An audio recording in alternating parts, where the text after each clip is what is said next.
Sonuncu sərnişin. Axşam şəhərin üzərinə qaranlıq çökmüşdü. Küçələrdə lampalar sönük işıq saçır. Arada bir sürücülər yorğun halda siqaretlərini tüstülədirdi. Gecənin bu saatında avtobus dayanacaqları demək olar ki, boş idi. Lakin 28 may dayanacağında bir nəfər dayanmışdı.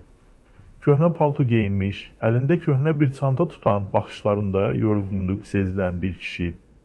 Adı Rəşid idi. Uzun illər bir fabrikdə işləyib təqaüdə çıxmışdı. Həyatının böyük hissəsini şəhərin səs-küylü küçələrində keçirmişdi.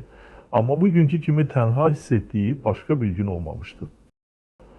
Oğlunun ailəsi ilə arasındakı soyuqluq, dostlarının bir-bir uzaqlaşması, həyat yoldaşının illər öncə dünyasını dəyişməsi, tüm bunlar onu daha da tənhalaşdırmışdı.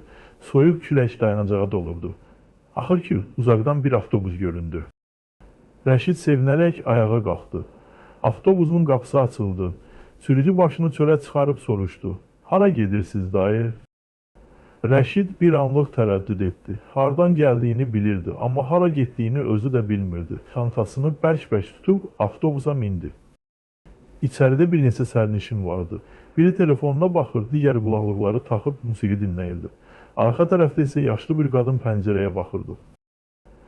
Rəşid pəncərənin yanında əyləşdi. Avtobus hərəkətə başladı. O, bir müddət şəhərin işıqlarına baxdı. Tanış küçələr, tanış binalar, amma içindəki boşluq heç tanış değildi. Birdən sürücü səsi ilə onu fikirlərindən ayırdı. Dayı son dayanacağa çatırıb. Düşəcəksiniz, Rəşid avtobusda tək qaldığını gördü. Sərnişinlər artıq düşmüşdü. O başını qaldırıb cavab verdi. Hə, düşəcəm. Avtobus qapılarını açdı. Rəşid pilləkənləri enib küçəyə addım atdı. Sərin hava üzünə vurdu. Bir neçə saniyə dayandı, dərin bir nəfəs aldı və asta addımlarla naməlum istiqamətə doğru getməyə başladı. Bir neçə addım atandan sonra arxadan bir səs eşitdi. Dayı, bir dəqiqə. O dönüb baxdı. Bu avtobusun sürücüsü idi. Gənc oğlan idi. Gözlərində qəribə bir mehribanlıq vardı. Bağışlayın, axşamın bu vaxtı tək tənha nəyə görə bu qədər uzaq gəldiyinizi soruşmaq istədim. Rəşid bir anlıq sustu, sonra astaca gülümsədi. Bəlkə də harasa getməyi yox, nədənsə uzaqlaşmağa çalışıram bala. Sürücü başı ilə anlayışlı şəkildə təsdiqlədi, sonra cibindən bir kağız çıxarıb ona uzatdı. Mən burada hər axşam işləyirəm. Əgər nəsə lazım olsa, bu nömrəyə zəng edin dayı. Rəşid kağızı aldı. Əlləri bir anlıq titrədi. O, çoxdandır belə səmimiyyət görməmişdi. Kağıza baxdı, sonra sürücüyə sağ ol bala. Yaxşı oğlana oxşayırsan. Sürücü başını tərpədib avtobusa mindi və yavaş-yavaş uzaqlaşdı. Rəşid kağızı cibinə qoyub yoluna davam etdi. Bəlkə də bu şəhərdə tamamilə tənha değildi. Bir neçə küçə keçdi. Hara getdiyini özü də bilmirdi. Binaların kölgələri arasında addımlayarkən bir kafənin işıqları gözünə sataşdı. İçəridə bir neçə adam vardı. Gülüş səsləri, qəhvə qoxusu, həyatın davam etdiyini sübutu kimi. Qapını açıb içəri girdi. Kafedə qoca bir kişi oturmuşdu. Ona diqqətlə baxdı. Rəşid istəmədən gülümsədi. Yaşlı kişi ona başı ilə salam verdi.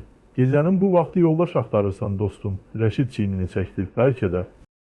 Qoca kişi ona stul göstərdi. Onda otur, bir fincan çay içək. Rəşid oturdu. İlk dəfə idi ki, bu gecə haradasa özünü yad hiss etmirdi. Çay sifariş verildi. Rəşid fincanı əlinə alıb isti müayəni hiss edəndə içində qəribə bir istilik yayıldı. Qoca kişi mehribanlıqla ona baxdı. Hər axşam bura gəlirəm. Əvvəl tək otururdum. Sonra belə qərara gəldim ki, bəlkə bir gün birisi də mənim kimi tənha olar. Bir stul da artıq saxlayım. Rəşid başını tərpədib gülümsədi. Həmin axşam uzun illər sonra ilk dəfə nəyinsə onu tutub saxladığını hiss etdi. Kafedə saatlarla söhbət etdilər. Hər ikisi də illərdir içlərində yığılmış xatirələri paylaşırdı. Səhərə yaxın kafedən çıxanda artıq tək olmadığını bilirdi. Rəşid cibindəki kağıza bir də baxdı. Artıq zəng edəcəyi 2 nəfər vardı.